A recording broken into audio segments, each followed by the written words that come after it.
Hi, welcome back to the Box of Delights. In this series we're playing Circus Train. This game is published by Victory Point Games. It's got a nice solitaire, and this is second edition Circus Train. I think the original was one of the bad games that Victory Point Games do. This is their new boxed version that plays 1 to 5. It's got the original solo variant, plus it's got new Victory Point trackers. The board is seeded at the start, and I think it's got the expansions. I think that's the aim really, is that it combines the expansions from first edition. I think the artwork might have been redone as well. I've not seen the first edition, but I've played this one and it does play great. Let's open up and take a look inside. It's got the usual sleeved box that Victory Point Games do. We have a rule book, a few decks of cards, a mounted puzzle piece board, and I've boxed the tokens already, ready for play. There's a mass of content in here. Let's get set up and I'll show you a solitaire game. The game plays out in solitaire mode or 2 to 5 competitively. What I want to do in this series is I'll do each episode as a month of game time, I think, and then in the final episode I'll give you an overview of how multiplayer works. But I want to give you a solo playthrough because I've not done that for a while on the channel. And we'll play the advanced game. There's basic and advanced games, and I'll give you the full advanced game with optional rules thrown in, and there's a little section on solitaire at the back. So we play through April to September, so I'm envisaging 6 episodes of gameplay, 1 episode on multiplayer, and this episode which includes the introduction and setup. First thing we need to do is sort out the cards. So there's a deck of these action cards for each player. I'm playing solitaire and I'll play green, so I'll take this deck, the rest can go back in the box. In addition, because we're playing solitaire, any cards with the 1, 2, 3 trains on the bottom, they get removed. If you're not playing the advanced game, you also remove rest, but we're going to play the advanced game, so we should have 8 actions. These are the destination cards. We're going to place these on the game board after giving them a shuffle. And there's a spot right here for a draw pile and a discard pile. There's one player aid for each player, so we'll grab one of these. There's 2 sides. There's a basic game, tells you what you need to do each week, and then an advanced game with a reputation track down the right hand side. So we're going to grab one of these. And then this is the event deck. Again, this is only an optional rule. What we're going to do is remove any that are for 2 or more players, again with the presence of the train in the bottom right. Then we'll shuffle and deal 5 random events for the game. 1, 2, 3, 4, 5, and we'll have 1 event at the end of each month. The rest go back in the box. This track around the outside of the board we're not going to use. This is for multiplayer only. We are going to use this calendar track down the bottom, and that's used in both games. And on this track we need to place the calendar marker down here in week 1 of April. We'll take our green engine. This is the first player token, and in addition we have these markers that are used in multiplayer. We can ignore these, but we might need the 2-week marker, so we'll place this in our player area. We also start with a clown talent marker, one of these blue ones, and this gets placed in our circus train. Before you begin, we can also grab any 2 from acrobats, freaks or horses. We have the elephants, acrobats, freaks, horses, the cannonball people, and the tigers and the clowns. I'm going to take 1 acrobat and 1 horse, so it's only 2. You could do 2 the same, 2 different. but it can only be one of these three. And thus my starting circus train is complete. The aim of our game is that we're going to be placing our circus train moving around the tracks, around these different cities. So it's a railroad circus, and it's in the 1920s and 30s, and we're going to be scoring points in the solitaire variant, pounds or dollars, by performing our circus in different cities around the map. You can see this is the southern part of Canada and northern part of North America, and northeast and central. And we're going to be hiring different performers along the way, and different cities will be earning different amounts of dollars, points, for performing with these different circus entertainers. During the advanced game, players have got to be mindful of their reputation, and your reputation begins the game at the 5 spot here. So we place a marker to show our current reputation. Our reputation impacts our ability to hire and earning victory points at the end of the game. Now we've got to seed the board and seed the draw bag. So I've taken a bag. There's not one included in the game, but they refer to this as the draw bag. Use an opaque cup or anything that you can find. And we need to fill it with these local news counters. There's the red and white, yellow and brown, green and white ones. We start the game with all the green and white ones. So these all get grabbed and placed in the draw bag. There's 3 types. There's this type where you're going to place these in a city, you see, and in a city with this type is where you can actually perform and earn money for circus performances.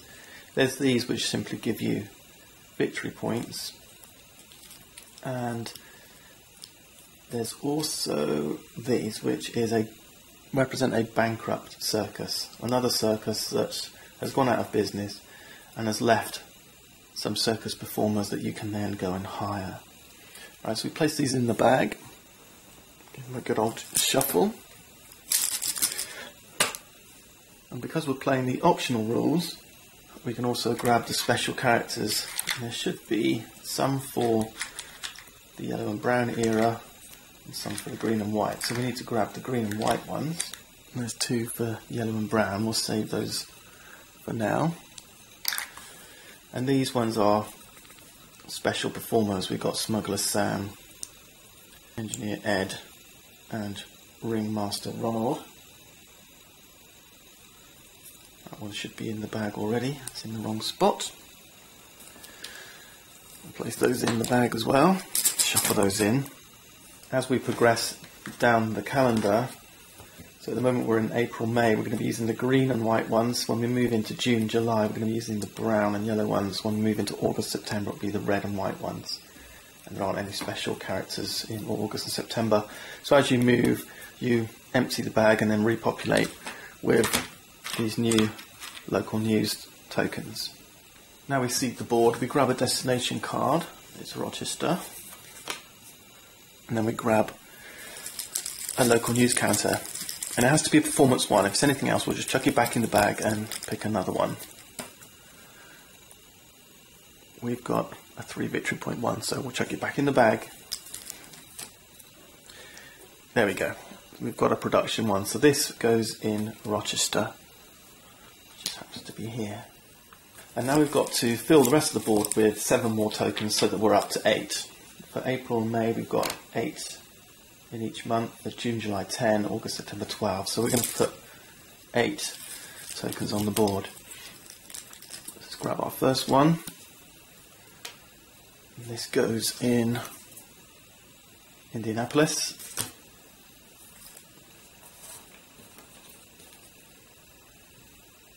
The next one's going to go to Buffalo. It's another victory point one. Next, Albany.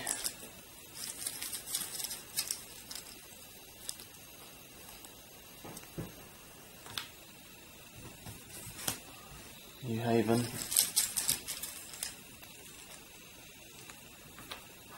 That's 5. The next one in Duluth.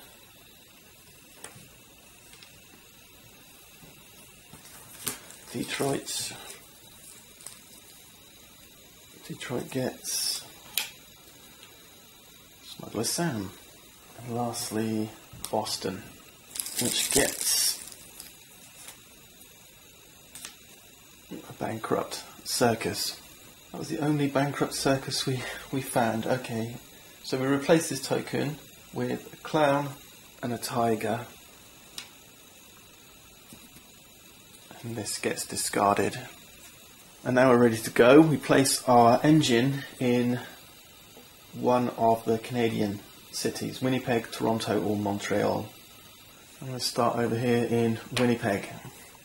I've got to say I've not been dealt a terribly great starting board, but maybe if I can knock out some of these ones, then we might get some better draws. Because every time you take out one of these, so at the moment we've got 8 cities populated. If we ever get down to 7, 6, 5, whatever, if we ever reduce the population of the board, then we repopulate by drawing back out of the bag. Those discarded ones, they don't go back to the bag, they're out of the game now. So let's look here, and I'll quickly, before we begin the game, tell you how we can score points. We score points by getting money, solitaire. When you're playing multiplayer, then money is used to pay wages. In solitaire, it's also your means to getting a high score.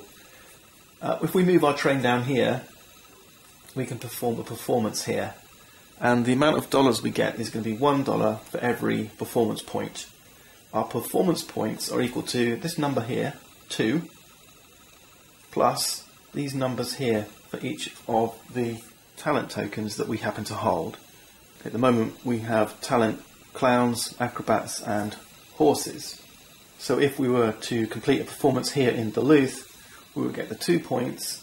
We get nothing for the ones with crosses in, but you can see that the clowns has a number 3 in it, and these ones are the cannon firers. Then we would get 3 points only. If we had the cannons as well, then we would get 13. Okay, for our talent. So we've got, because we've just got clowns, it's 3 plus the base 2. That's 5 performance points. That's $5. Obviously, we can also move over to these other ones. Like in Boston, we can go and hire some clowns and tigers. Having more than one talent of the same type doesn't really help you if we've got 2. But if we've got 3 clowns, then that makes you kind of famous in that category, and you will earn double the performance points value.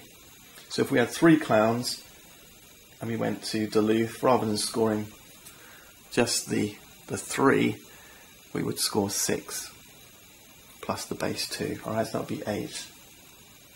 These other ones, these victory point ones, they give you 3 points, and the only variation in solitaire play is that you get $5 for every victory point in these types of cities. So this one here in Buffalo, for example, is going to earn me $15. Our aim in solitaire to get a victory is to get 181 or more dollars by the end of the game, which is going to be these 4 weeks across these 6 months. And then once we get to the end of September, we do a final tally of our score. We then pay all the wages of our talent, and that becomes our final score. A turn in this game consists of playing an action card. So you've got a hand of these 7 action cards. So for example, wages and transit says we're going to move up to 2 cities, and then we must pay our wages, either these guys, or eliminate any talent we can't pay for. And once you play an action card, it gets discarded. So we could say, well, I'm not going to pay the wages. We'll work through all these other actions, but at some point you will have to pay the wages. Okay, this one here, rapid transit, says may move up to 3 cities. Basic transit says must move 1 city or perform higher. Okay, so if you're in a city with one of these performance local news, then you can put on a performance by playing the basic transit action, or higher if you're in Boston by playing a basic transit. Alright, so you've got to work your way through these 7 action types throughout those 6 months. And once all 7 have been played, you get your discard pile back again, and you can cycle through your action cards again. Actually, it's not 7, it's 8 cards, because we've added the rest action for the advanced game only. Okay, so normally you don't play with this in the basic game. Alright, but it's just good because that means it kind of cuts down a little bit. But I think that still means you're going to have to pay your wages 3 or 4 times. I don't know, we'll watch it play out and we'll see. At the end of each month, April, May, June, July, August, we're going to be drawing an event card from this deck over here, and that's going to make something occur on the board or affect the game for that month. So look out for those. That's an optional rule. And the other one is these special characters. Smuggler Sam here in the advanced game helps you hire talent. Normally to hire talent you have to roll a 6-sided die. Yes, it comes with a die. If you get a 5 or a 6, then your attempt to hire the talent fails after playing the hire card. On a roll of 1 through 4, then your attempt succeeds. You can attempt to hire 1 or more talent in a single action from a town. So in Boston here we could attempt to hire just one of these or both of these, but you have to roll the die for each attempt. If we manage to acquire Smuggler Sam over here, then you can avoid rolling the die. If you fail, you can pay some dollars. I think it's $10. So if you do fail, you can still hire it if you've got $10 to spend. Go grab them that way. In the advanced game, however, this target, instead of rolling 1 to 4, you use your reputation. So this reputation track can go up and down, and that will therefore impact your ability to hire. It will go down if you start firing people. It can go back up if you perform a circus parade, and that's done by using one of these cards. Pay $10. They have this circus parade action on them, a little logo on them. You can also increase your reputation using the rest action. Okay, we're all ready to go. Join me next time as we begin Circus Train.